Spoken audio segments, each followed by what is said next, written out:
when we see the Reapers, they're in these crazy, scary masks. Our inspiration for these was sort of a mishmash of different influences. Military can sometimes have tactical masks, and sometimes they do have things like skulls or interesting designs on them. And then we were also just looking at different kinds of post-apocalyptic concept art, video games, to just things that are written about with people in gas masks and stuff. And when we were thinking about like what is the look of this group, they're almost like these faceless people that come in like the Grim Reaper. Because of Dog being separated from Daryl, he chases the dog and finds the dog with this Reaper, and it turns out the Reaper is Leah. We had always planned for that to be the story. This is not a story we came up with after that first episode with Daryl and Leah aired. And also a lot of time has passed. So there's obviously a story that has happened in the interim. And when they kind of crash into each other, there's a whole lot that's going on through Daryl's head. But the first thing is, I gotta lie to get out of it. Like, whatever I have to say to do to get out of this, like, I'm gonna leverage that little bit of trust that she has in me to help my people. Because as soon as he sees her on the other side of this, he's like, okay, maybe I was wrong about her, but I'm not really gonna hang around to try to figure it out. I don't know who you're fighting, but I am not part of it.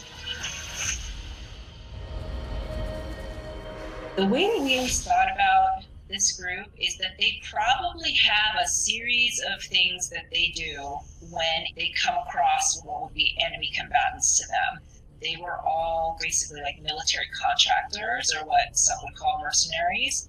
And they were doing these things at a time when there was a lot of torture that was sort of like sanctioned in the military. So they all learned those techniques and became very familiar with them before the world fell.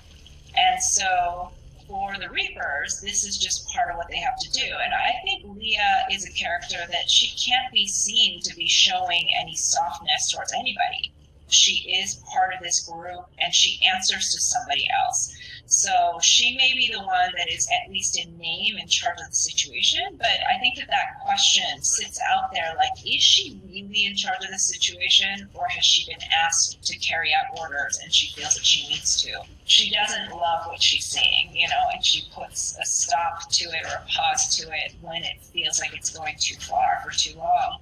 So there's just a lot of complicated emotions that are running through the whole thing. The one we answer to won't be so nice. We got really fortunate in casting Richie Coster in this role as Pope. He just had a take on it right away. When we were developing this character, one of the things that we talked about is just this idea of being chosen and what that can, in the most extreme versions, cause people to do. For Pope, we just felt that it would be interesting to kind of illustrate somebody who probably was a brilliant tactical mind, was probably a really great commander, and yet became kind of disgruntled by the system and felt left behind in some ways, and saw people that he felt were left behind. There was this story, this thing that felt miraculous happen, which is actually not that uncommon, which is that sometimes you're in a building in a raging fire and the fire jumps your building. That's what I know. We were the chosen ones. God had spared them all for something important, and that made him feel like he needed to go throughout this after time and grab what they needed on behalf of his people. And, in many ways he has been an effective leader of his people in that he has kept them safe and alive, but at what cost to anybody else? This idea of a trial by fire just felt like this divine test. We felt like that was just a very dramatic way to illustrate the type of danger that they're all in, but Leah too.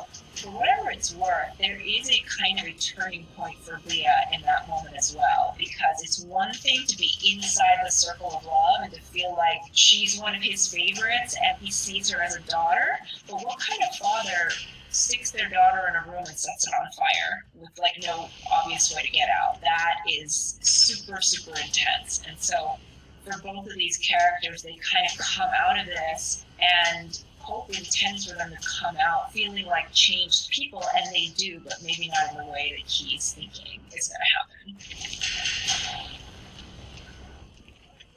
in this scene where he puts Bossy's head in the fire, we wanted to kind of show a few things. And one is that, you know, in the apocalypse, we've seen our characters, we've seen villains, we've seen a lot of them do some pretty intense things. And the question is, who are the people that are going to stand up to that, and who is just going to try to live with it, and who is complicit in it, who is cheering it on? Daryl's just kind of coming into this situation knowing very little about them, and he's still learning what all of it means and where they all stand. And the big lesson out of this is nobody's going to stand up to Pope easily. I think for some of them, it's a wake-up call to realize like how intense the situation has gotten. I don't actually think Pope has killed a lot of his own people in this way.